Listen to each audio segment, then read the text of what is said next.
This is the performing songwriter, and my name is Ray Naylor. My guest today is Joe Jencks. Joe Jencks is an award-winning performing songwriter who has been performing worldwide for the last 18 years. Joe has been a performer at a number of festivals, including the Kerrville Folk Festival, Falcon Ridge Folk Festival, and Old Songs. He has performed before small audiences such as house concerts up to large venues, including Lincoln Center and Carnegie Hall. He was co-founder with the very popular trio Brother Son and has also shared the stage with artists including Pete Seeger, Holly Near, John McCutcheon, Utah Phillips, Peter and Bethany Yarrow, and many, many more. Before I talk to Joe about much more, we're going to listen to one of his original songs. When I was a kid, I used to listen to a lot of music from a lot of different sources, from big band and classical music to jazz to rock and roll. But when I was about 8 years old, my sister came home from college with a record that really changed the direction of my life. It was Pete Seeger and Arlo Guthrie live at Carnegie Hall. And I realized as I listened to songs on that record, songs from all over the world, that, that the world was just this incredible ocean of humanity, and that music was a vessel that I could sail forward into that ocean to explore it. And that music brought me all over the world. And into cultures I would never have imagined even existed, and lit a fire within me to want to explore that world. And so I really credit Pete Seeger a lot with my choice to pursue the life of being a touring musician as my profession. And I never would have guessed as a child listening to those records that I would grow up to know Pete Seeger and be friends with Pete Seeger. But that's exactly what happened. And being friends with Pete doesn't make me unique, but it does make me very happy. Pete was friends with a lot of people, and he was absolutely as gracious as he seemed from a distance. And so on the morning that Pete passed away, I really wanted to honor Pete, not just the famous Pete that was seen from a distance as one of the great international stars of music, but the Pete that was a friend and a mentor and an activist and somebody who really stood up for what he believed when it most counted. And in 1955, Pete was called before something called the House Un-American Activities Committee, accused of crimes, really social crimes, of believing the wrong thing, of saying the wrong thing. And he was asked if he was going to use the Fifth Amendment to the U.S. Constitution as his defense. The Fifth Amendment suggests that one does not have to bear witness against themselves if in doing so they will incriminate themselves. And Pete said, no, I'm using the First Amendment, which guarantees me freedom of speech. I've done nothing wrong but exercise my constitutional rights. And one of the congressmen got frustrated and stomped his foot and was just really kind of in Pete's business about it. And Pete finally just said, gentlemen, all I am is a singer. I travel all over the world, and I sing songs that somehow lessen the distance between people. As for these other accusations that you're making, I really don't know how to answer them. But I brought my banjo with me, and if you'd like, I'll sing you a few of those songs, and maybe then you'll understand that what I do isn't so dangerous. It's really just work that helps bring people together. And so I read through Pete's testimony on the morning that he passed away, and from that testimony, this song emerged. It's called Let Me Sing You a Song.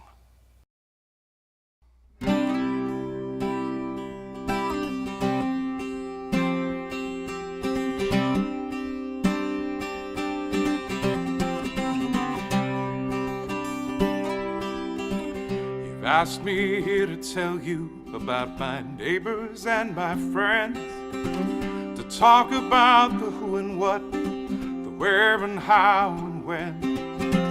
But I won't give you anything you don't already know. But if you like, I'll sing that list of songs before I go. Let me sing you a song about the people that I love, the poets and philosophers, the workers and the wanderers, the ones who walk the picket lines, who dare to stand and fight, and the ones who hold their babies close and rock them through the night. Well, you say it's un-American to do the things I do, Well, I sing for justice, liberty, and civil rights, it's true. When I say it's un-American to ask me how I vote, how I pray, or what I believe, but here's a song I wrote. Let me sing you a song about the people that I love, the poets and philosophers, the workers and the wanderers, the ones who walk the picket lines, who dare to stand and fight, and the ones who hold their babies close and rock them through the night.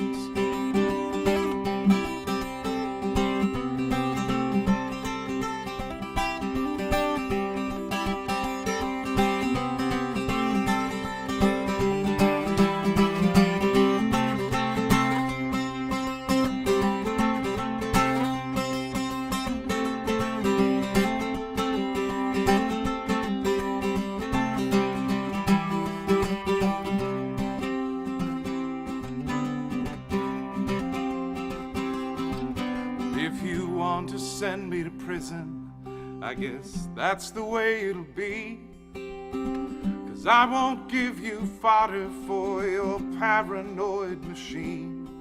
If the price of my silence is shackles, well then fellas, take me away, for I will live to sing again, rise with a brand new day. Let me sing you a song about the people that I love, the poets and philosophers, the workers and the wanderers, the ones who walk the picket lines, who dare to stand and fight, and the ones who hold their babies close and rock them through the night. Da da da da da da, da da da da da da. La da da da da la da da da la da da da la da da da la da da da da da la da da da da la da da da. Let me sing you a song about the people that I love, poets and philosophers, the workers and the wanderers, the ones who walk the picket lines, who dare to stand and fight, and the ones who hold their babies close and rock them through the night. Yes, the ones who hold their babies close and rock them through the night.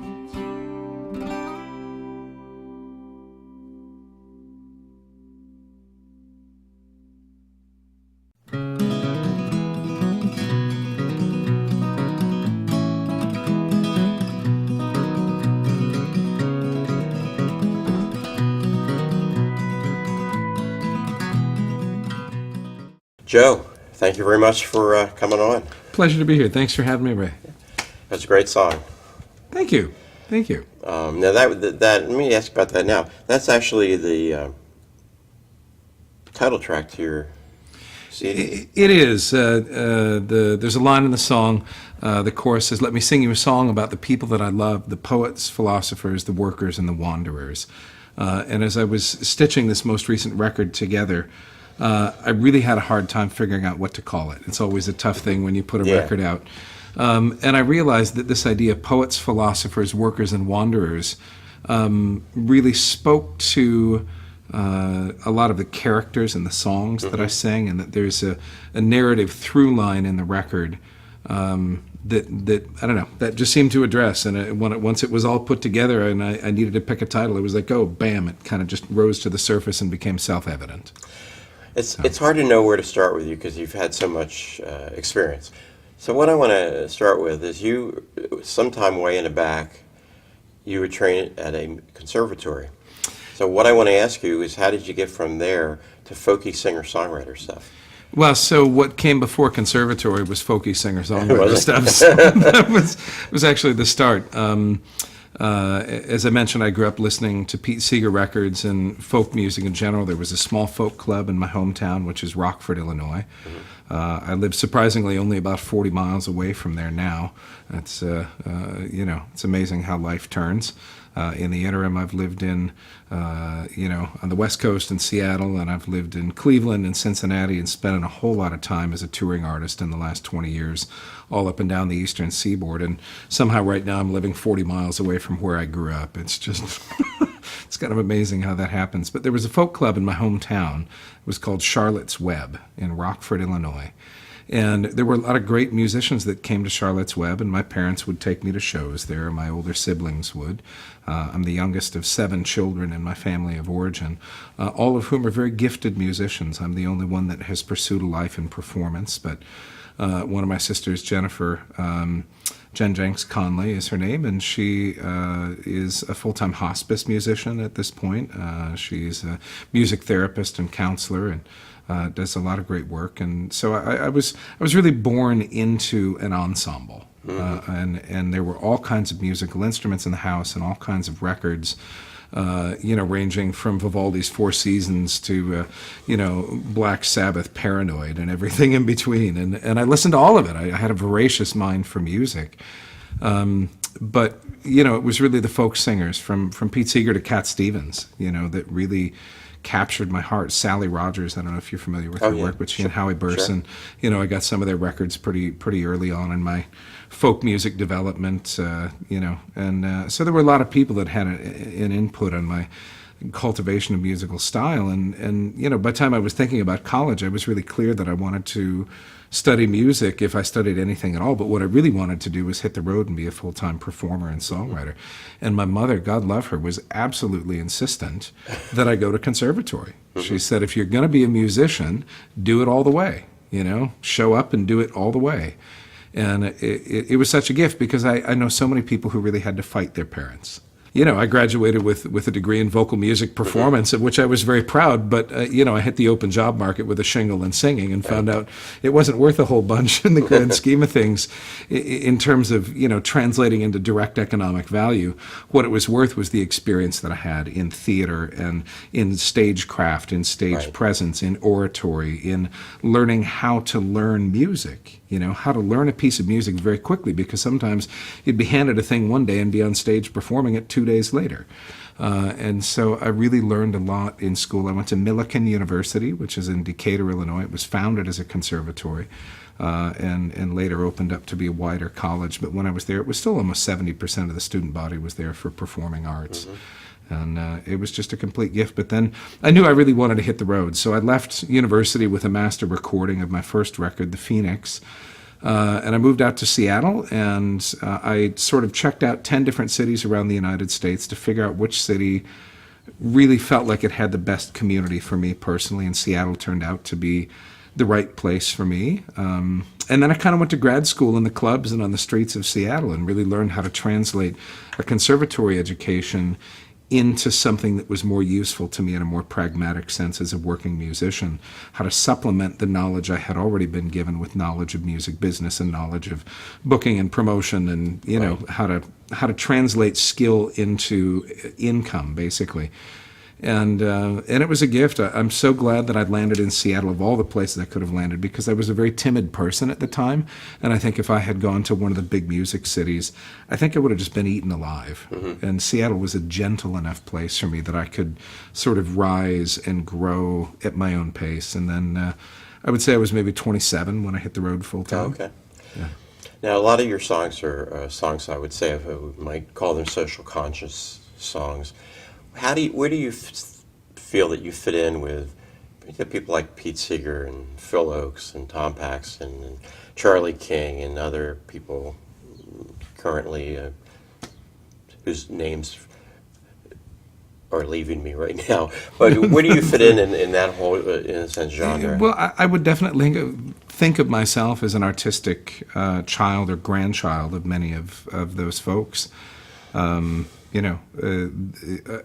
just own flat out that Charlie King and Tom Paxton have a capacity for wit and humor in their songwriting that I think I've never had. I've always been just a little more of a sober songwriter in some ways, but.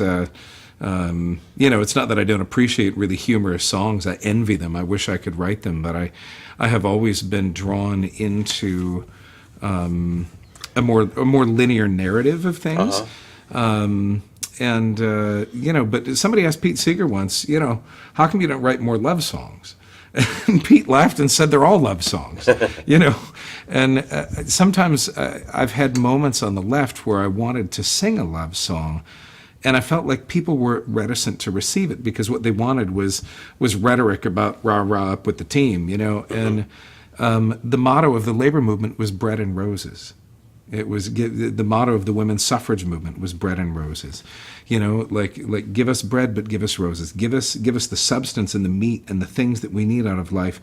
But what we're fighting for isn't just sustenance. What we're fighting for is beauty and wonder and creativity and a full access for every human being to this incredible well of richness that exists in cultural experience. And there's a way in which we get fixated on sort of, in progressive causes around the fight for this or that. And we forget that simply choosing to put art in the world in a communal context is a radical act unto itself. It doesn't have to be a radical song. The subject matter doesn't have to be, about this or about that.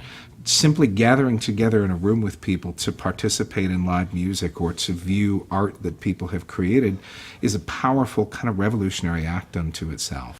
We're going to hear some more of your songs right now, and then we're going to come back and talk. And but first, I'm going to play a portion of a video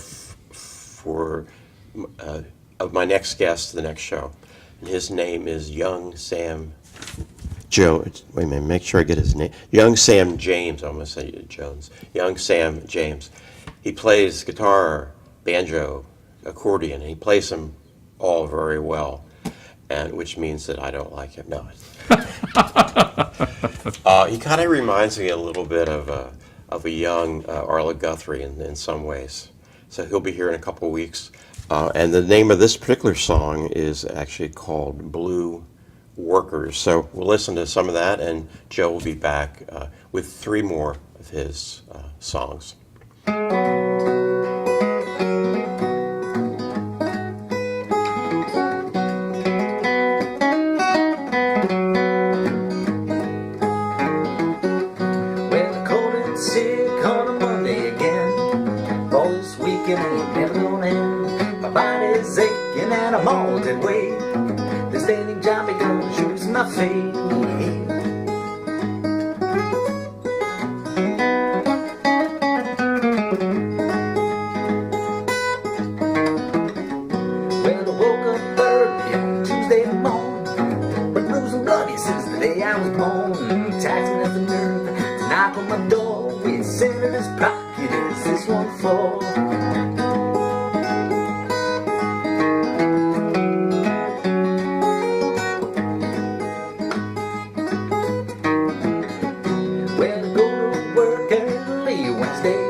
So this is a song I wrote a couple years ago after a dear friend of mine chose to end his own life. And I was wrestling with his choice and respectful of his choice, but he was a wonderful artist. And I was sad that I would no longer get to see the world through the lens of his perspective. And so I wrote within the song kind of a litany of images, of ideas and people in a place of transition, in places of struggle, in places of decision, because that's what he liked to write about. He liked to write about people standing at the crossroads of suffering and transcendence. And that's really what I wanted to capture in the song. It's called Going Home.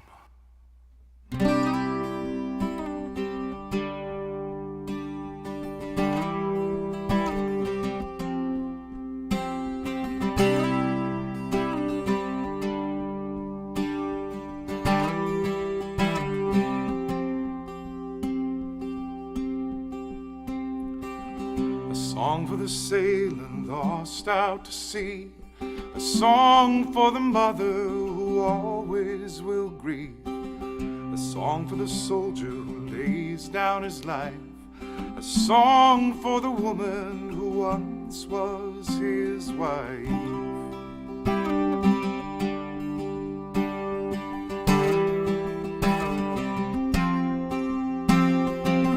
A song for the traveler down on his luck, a circus man plying his trade for a buck, a song for the child who's lost in the night. Though she's never seen stars, she still clings to their light, going home,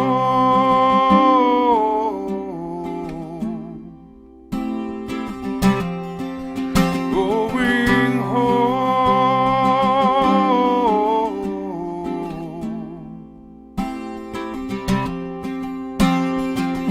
A song for the mistress who dares to believe, wiping the tears from her eyes with her sleeve. A song for the poet who runs out of time before she can finish her famous last.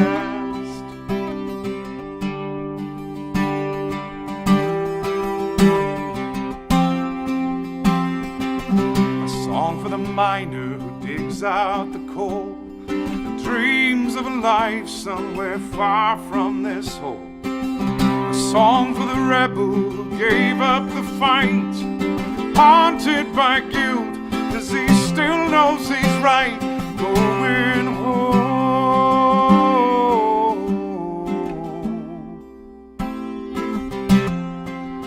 going home.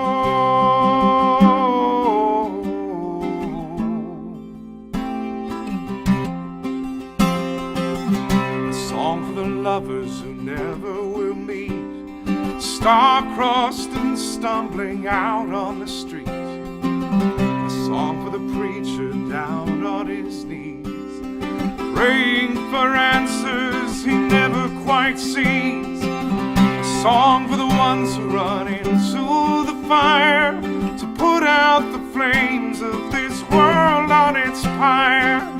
A song for the driver who runs out of road, nobody there to help shoulder the load, going home,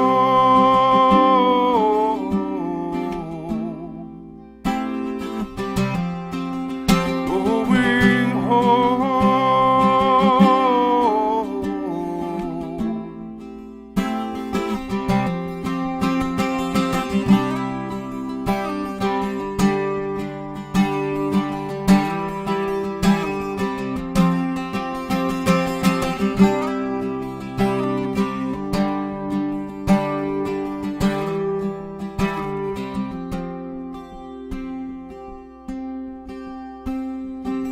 A song for the drinker who puts down the glass, a song for the jumper who takes a step back, a song for the wanderer home now at last, a song for redemption from sins of the past, a song for forgiveness that opens a door, a song for the good friends who gather once more, a song for the prisoner finally free, a song for the veil that is lifted, lifted, lifted, going home,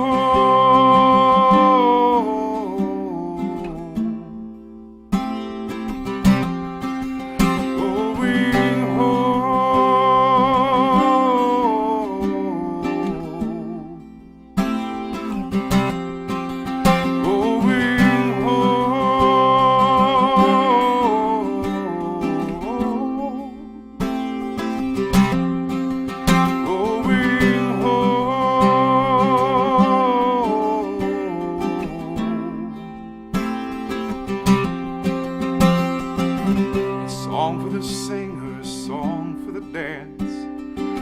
song for the mystic who yearns for the trance, a song for the beggar, a song for the thief, a song for the hunger that has no relief, song for the baby who sleeps until dawn, a song for the birds that will sing on and on, a song for the sunrise, a song for the day, a song for the veil that is lifted.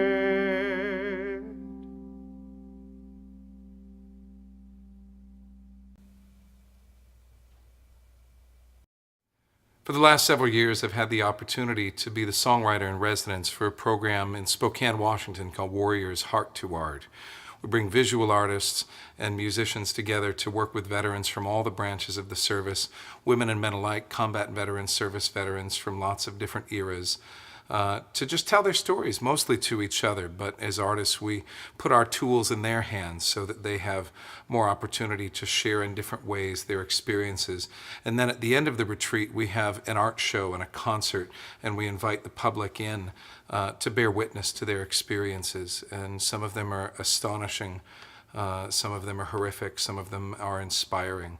But when all of those stories come together in one place, a narrative emerges of people of deep faith who have sometimes become disillusioned during their course of service and are struggling now in civilian life to reground themselves. And it's an absolute honor to be a part of telling those stories, and it's a privilege to share their words and their ideas in song. So this is a song that I wrote with veterans in Spokane.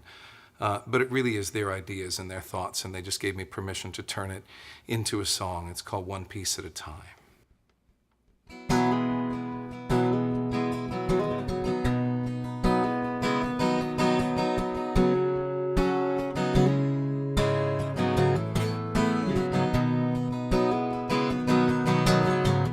Hoping for a new start, trying to find my way.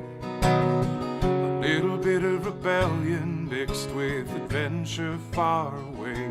A family tradition to honor and to serve. The call of duty, now I'm down to my last nerve. Does anybody see me? Does anybody know what I've been through? Some folks gave their lives all at once, but I've given up my life one piece at a time. I had a job, I did it well, tried to trust the chain of command. What in the world was I thinking? Now I walk among the damned, living on the edge of life and death. No, it takes its toll. The loss of innocence, no stability, no control. Does anybody see me? Does anybody know what I've been through? Some folks gave their lives all at once, but I've given up my life one piece at a time. Will I second guess my choices? Woulda, coulda, shoulda all the time.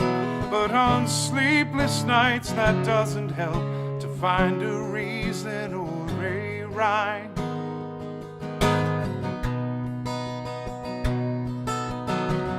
Picking up the pieces, honoring the dead. Not much here I understand, and there's a war inside my head. But I am not expendable, I'm still living with the pain. Though there are ways that I survived, I'm still dying every day. Does anybody see me? Does anybody know what I've been through?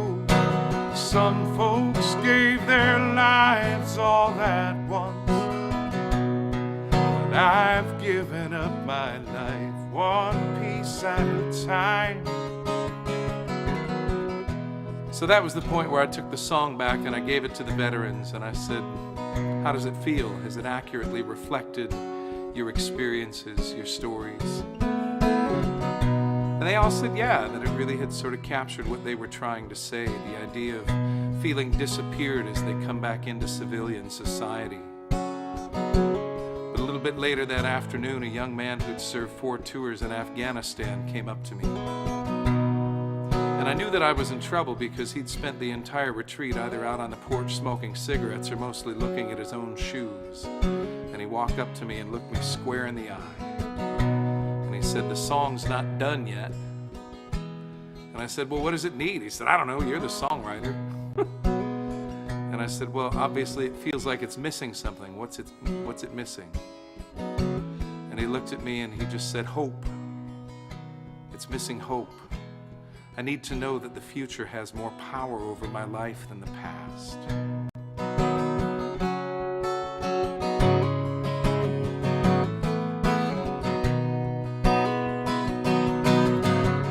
Believing that the future holds more power than the past, I reach with forgiveness for a new life I hope will last. So put a candle in the window, help me see I'm not alone. Though I have changed, I need to know I'm finally welcome home. Does anybody see me? Does anybody know what I've been through? Step by step and day by day I find I'm taking back my life one piece at a time. Does anybody see me? Does anybody know what I've been through? Step by step and day by day I find I'm taking back my life. Yes, I'm taking back my life. I'm taking back my life one piece at a time. One piece at a time. So sometimes as a songwriter, we'll give ourselves assignments. I like to sometimes back myself into a corner so that I have to write my way back out. And I began pondering one day what would happen if Ray Charles and Dr. Seuss got together for a co-writing session. And this is what came out the other side of that idea. It's called Everybody Sings the Blues. Well, I may not be the smartest man that ever walked on earth, and some of what's gone well for me might be an accident to birth. Oh, but deep inside the mystery surrounding me and you is something I have come to know and hold as deeply true. Well, you may be a woman from the right side of town, going out evenings in the finest of gowns. Ah, but one thing's for certain, you know it ain't news. Sooner or later, everybody sings the blues.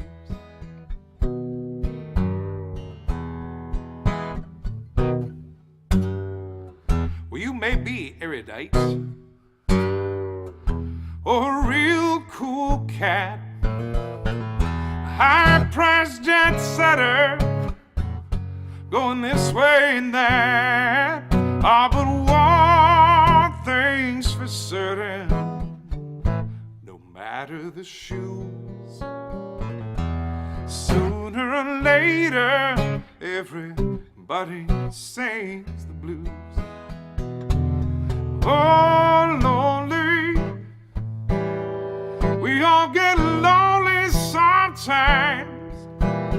There's nothing anyone can do but hang on for just another day and hope that you get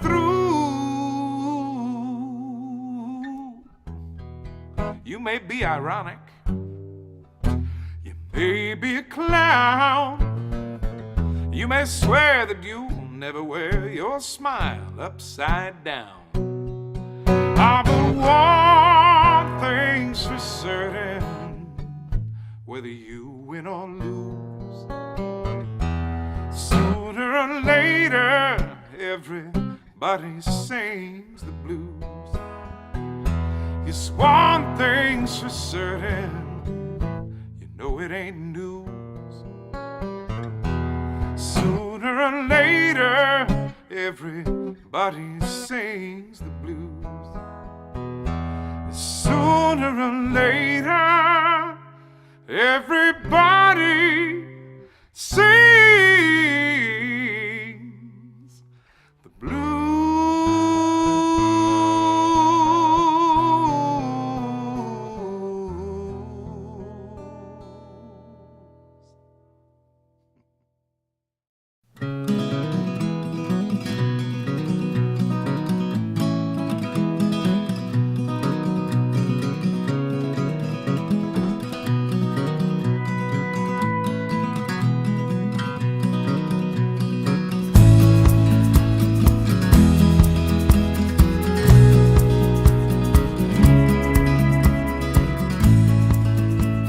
So that was a slide of some of the people that will be guests over really the next couple months, I guess. I wanted to mention a book that I just finished. This is called Confessions of a Serial Songwriter by Shelley Pekin, who's she's written pop songwriter. And I really like this book. It's not really a book per se on the craft of songwriting. It's really her memoir, I guess you'd say, of being a songwriter, the good, the bad, and the ugly. And it's a really good book, and I think songwriters should read this book, and that's why I'm kind of wanting to. She's not giving me any money to do this, so I'm just doing it on my own because I think it's such a really good book. This is not an infomercial. This is not an infomercial. Confessions of a Serial Songwriter. Nice. I wanted to ask you about how you come up with ideas for your songs, and when you sit down and write a song, what's the most important thing for you? I would say the music is by far the most important. I know a lot of songwriters that start with poetry first and then invent music to support the poetry. I in no way want to suggest that's not a valid way for people to write songs. There's plenty of great songs that come that way. But for me personally, it always starts with melody. Always. Melody is the most powerful mnemonic device there is. If you want to create a song that's singable, if you want to create a song that other people will want to sing, a song that will stay in people's heads that they'll kind of noodle on in the shower and, ponder to themselves as they're stuck in traffic. The melody is everything. And I think that's one of the gifts that conservatory training gave me, alongside being steeped in traditional Irish music and Celtic music in my family of origin, is that these are both traditions that very much are melodically driven traditionally. And from that, usually there's a lyric paired with a particular melodic motif or riff, a word phrase. There's a song on this CD called Given Myself to Love. And that just downloaded, oh, I've given myself to love. And I heard the chord changes and everything. And then I was like, okay, how did I get there? And then I have to think about the arc of melody and the narrative that gets me to that line. There's different ways that different songs come into existence, but almost always it's only a little snippet of lyric, and then the melody and the chord changes come totally into fruition, and then I kind of go back in and figure out what the narrative is and how to express that narrative in a way that is true now to the music that's been created. Well, that particular song, Given Myself to Love, when I was listening to that, to me it just spoke musical theater. Thank you. I felt as I was writing it that I was sort of channeling old Rodgers and Hammerstein, Rodgers and Hart kind of melodies. Yep. And like I mentioned, I did spend a lot of time doing music theater in high school and when I was in conservatory. And it's just, I've gone through a lot of transitions in my life in the last few years. And there's a very famous song that Kate Wolf wrote called Give Yourself to Love. And that song was sung at my wedding. As I was just on the leading edge of a divorce, this song emerged kind of in response as a bookend for me artistically to that Kate Wolf song at the beginning of this lengthy relationship. And then at the end, I wrote the song Giving Myself to Love. I want to talk about your new CD because you got a lot of good press on it, I guess you'd say. So I'm going to read a quote by Mary Sue Toohey, who has a couple shows on Sirius XM Radio, The Village and The Bridge. And she says of your CD, if one can master a craft after investing 10,000 hours, Joe Jencks' hours are showing.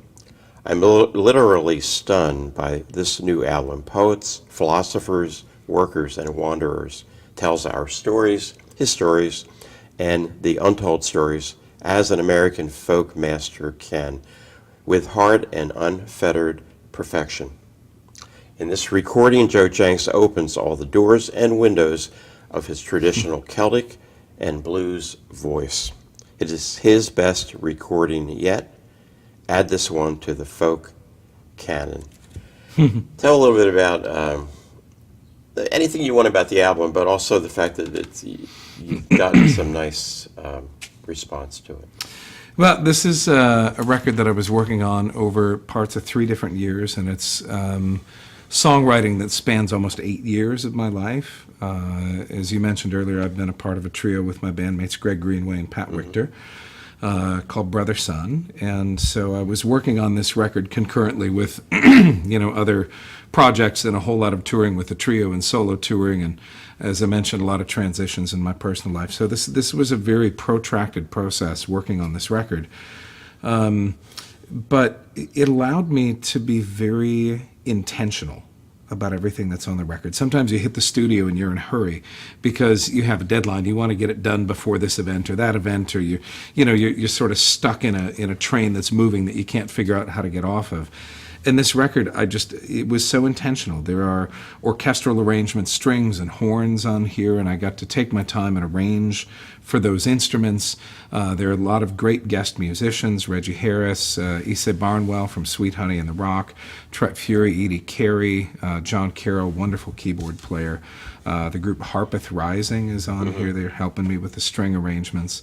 Just a lot of really gifted musicians heard the songs and were moved by them and were willing to come, hang out with me and help me make this record. And Charlie Pilzer down at Air Show in Washington, D.C., in Tacoma Park, is a wonderful engineer and co-produced this with me. But like I mentioned earlier, there's kind of a narrative thread that runs through this that is really about people that are at the crossroads of sort of suffering and transcendence. And I didn't realize how much that vein aligned itself through the whole recording until it was done. And then I sat down and listened to it and was really surprised. So I was really grateful that so many people have enjoyed hearing this record. There's been some great press. It's been at the top of the folk charts and a couple of the Americana charts.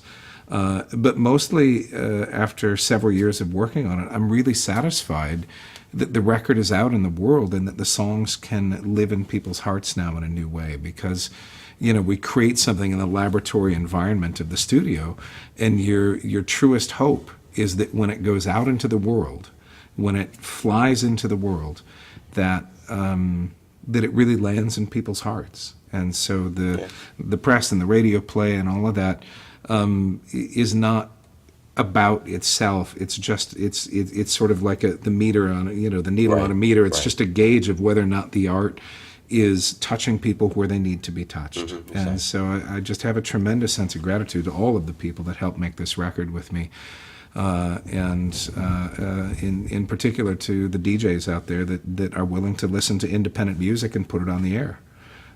It's huge, the folk DJ community, as well as a lot of Americana and AAA radio stations, and all the folks that are willing to take a chance on somebody who's not part of a major label. I have one more question for you. As somebody who's been touring for 18 years, And I get songwriters, young songwriters, especially on this show, ask them what they want to do, and they want to say, I want to be a singer-songwriter. What suggestions, or not the word I'm looking for, would you want to say to them in terms of maybe some of the ups as well as some of the downs, pros and the cons, good, bad, and ugly of this life? The first thing I would say is that if somebody really wants to pursue this, that they absolutely should. At some point, there's a certain amount of discernment that should come in as to whether or not you really have the skill sets that are required to pull it off, if not just the musical skill set, but the temperament, the disposition, the discipline that's required. Whether or not you're willing to work harder for yourself than you've ever worked in your life for anybody else. But if the answer to those questions is yes, if you have a vision that you want to put out there as an artist of any kind, not just singer-songwriters, I think people should absolutely go for it. And it doesn't matter whether, they're 18 years old when they're starting out or in their 60s or 70s. I have a friend, Julius Margolin, who has now passed, but Julius started his touring singer-songwriter career when he was 82 years old. He was in the Merchant Marines. He was on the same ship as Woody Guthrie. And after he retired long since, he just decided, I think I want to go do this work. So it is absolutely possible to do it, but it does take discipline. It does take work. And I will say that you can absolutely waste your time waiting for other people to tell you you are good enough, or you can just decide you're going to do it. You can spend your time waiting to get booked into this festival or this club or this event, or you can go out in the world as an artist and an entrepreneur and create opportunity and keep working in any way that you can as a musician to get diverse experiences. And at some point, suddenly you will have built critical mass, and people will say, oh, look at this guy, he's an overnight success, or look at her, she just overnight, she's everywhere. And you look at any of those people and you see 10 or even 20 years, 30 years in some cases, of absolutely devoted, determined, dedicated effort that went into that overnight success. And so I would simply offer encouragement to say it's absolutely possible. It requires patience, and it requires consistent effort. You can't control the outcome, but you can control the effort. And if the effort is consistent, you can guarantee that there will be somewhere down the line a positive outcome. Great advice. Yeah. Joe Jencks, thank you. Great, thanks for having me. What a pleasure. So, see you in about 2 weeks. The next guest is young Sam Janes, and see you then.